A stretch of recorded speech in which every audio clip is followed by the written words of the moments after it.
Hello everyone, this is Jonathan Little. I'm here today with the 175th episode of Weekly Poker Hand. Today we are looking at a hand from early in a $10,000 buy-in, six-handed World Series of Poker event. So the last month and a half or so we've been going over a $5,000 tournament. Here we are in the 10,000 six-handed tournament, so a very tough tournament in general, assuming you get a normal table. Sometimes you get a soft table, but most of the time you get a normal table, which is nothing to be proud of. So here, a player in the hijack seat, who I do not know, raises to 1,100 at 200, 400 with a 50 ante. And I have 9-8 of diamonds in the cutoff seat with a 50,000 effective stack, so 125 big blinds. I am either going to call or 3-bet this hand every time. I'm basically never folding. And I think that's a good strategy. This hand plays pretty well. We're in position. We're deep stacked. I'm typically going to be calling when the players yet to act are somewhat weak, and I'm going to be 3-betting when the players yet to act are somewhat strong, but really I don't think it matters too much what you do in this spot. So I do call. This player in the small blind, a European kid, also calls, so we'll see the flop three ways. Pot is 4,100, and I get a great flop. We have a flush draw and overcards on 7 of diamonds, 5 of diamonds, 4 of clubs. So flush draw, overcards, and a gut shot. That's exactly what we want. They check to me, and I bet 2,200 into the 4,150 pot, which is perfectly fine, I think. I could maybe even go a little bit... let's think about this. If I have mostly draws and premium made hands here, which I probably will, I can probably bet a little bit bigger. As you're betting with a more linear range, or just mostly decent hands, like imagine I was betting with mostly top pairs and better, you should typically bet on the small side, although on a board this draw heavy, you should be slightly concerned with protection. So I would actually prefer a little bit of a larger bet here, especially given we're very deep, like maybe 3,400. Because, whenever you're building the pot with the draw, it's not really the end of the world, and whenever you're building a pot with the best hand, you're just printing equity. So I would like to bet a little bit bigger, probably 3,400, but 2,200 is perfectly fine.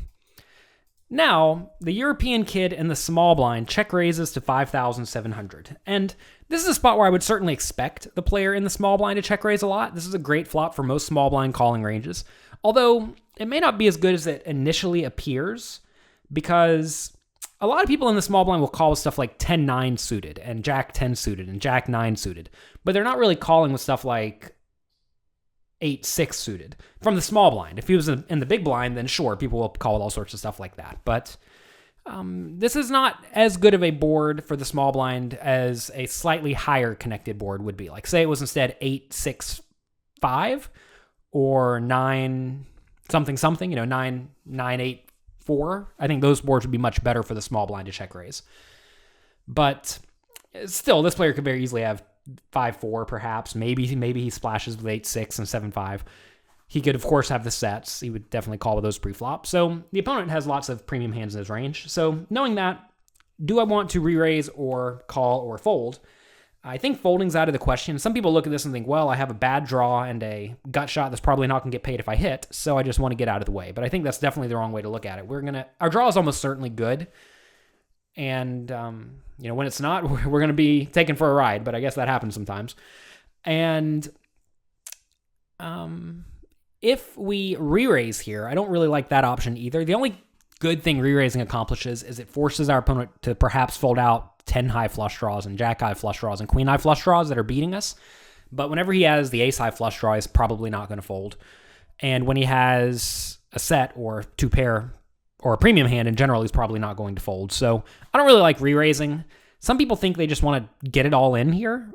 And if this was a cash game, I don't think it would be the worst play ever. The problem is that given the stack sizes, if I re-raise, am I just going to shove for 50,000 over his 5,700 bet? It'd be a big shove, that's for sure. And when you get called, you're usually going to be roughly flipping, and that's okay in tournaments. I'm sorry, that's okay in cash games, but in tournaments, you don't really want to get it all in flipping for a lot of money right at the beginning of the tournament most of the time. So I'm just going to call here and try to get there.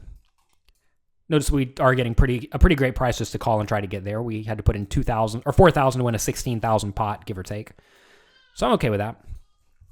Now on the turn, our opponent bets 10,000 into the 15,550 pot on a 2 of spades. So this is certainly not the card we were looking for. However, now, if I call, the pot's going to go up to 35,000, and we're going to have about 33,000 left in our stack. So we'll have about a pot-sized bet left going to the river that we can likely get paid if we hit. The 6 is a great card for me. I mean, obviously that gives me the nuts, and I think the flush draws are just going to be good enough. You know, looking at this, I think I should actually consider folding because he may not even pay me on a diamond. Like, imagine he is sitting here with pocket fives, right? If I call this turn bet and the river comes and a diamond and he checks and I jam, is he really going to pay me? I mean, I think a lot of good players will just chalk it up to a cooler and find a call because they realize sets are near the top of their range.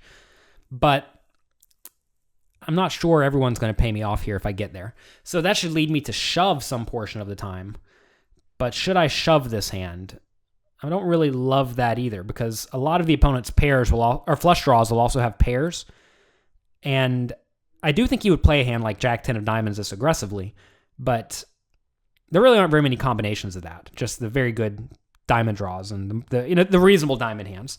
Because he was in the small blind again pre-flop. If he was in the big blind, he could have way more junky diamonds like Queen 2 of diamonds or something like that. And if he did get check shoved, or if he got shoved on here, he probably should fold Queen 2 of diamonds. He's not loving it, but I think he probably does need to fold. So I would consider folding. I would consider shoving in that scenario, but it's still really risk heavy. Man, oh man. I don't really think any of my options are that much better or worse than others.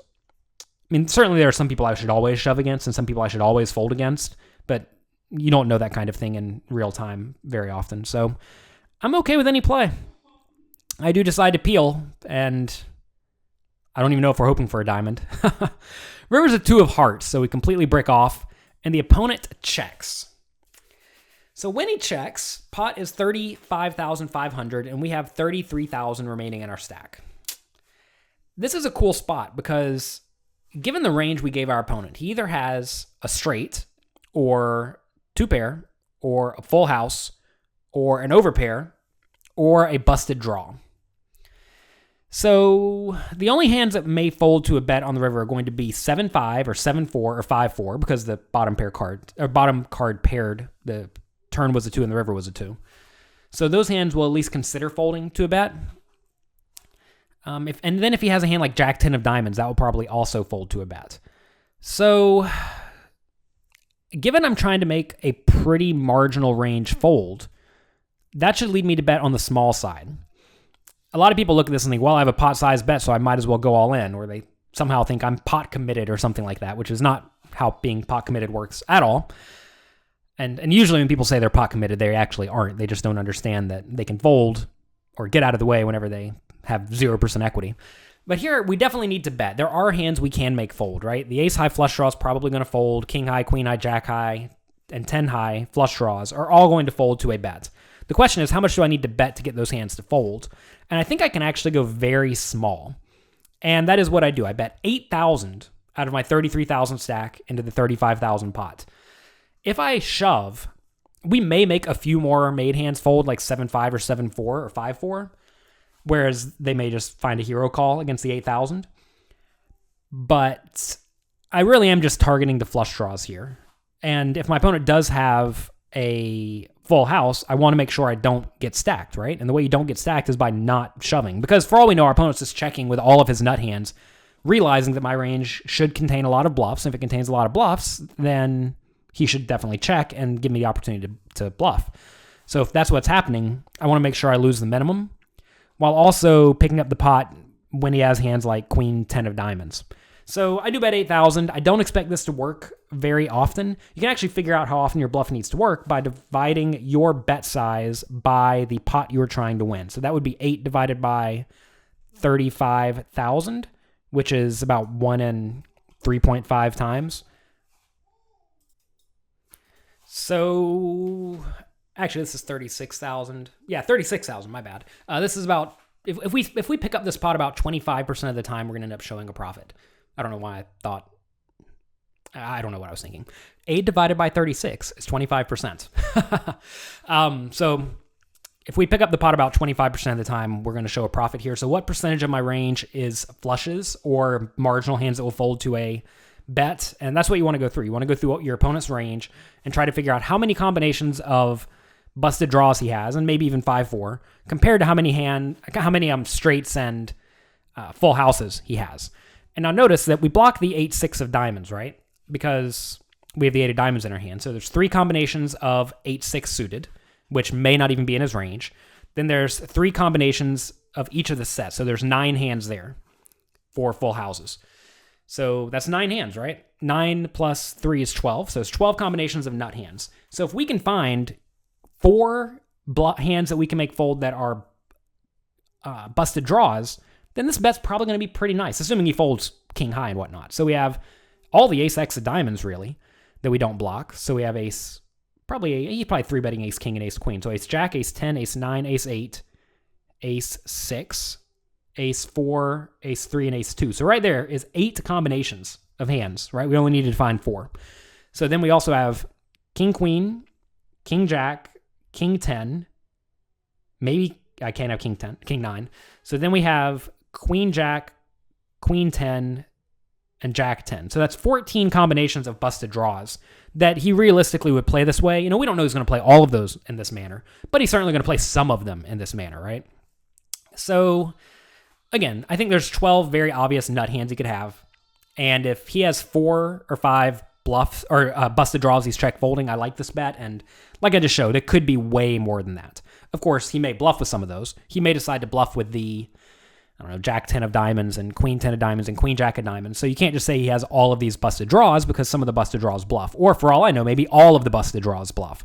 And that's the reason I like this small bet as opposed to an all-in. So we do make the small bet.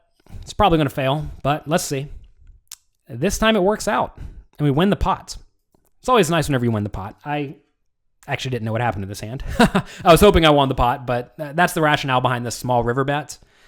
And I'm glad it worked out this time.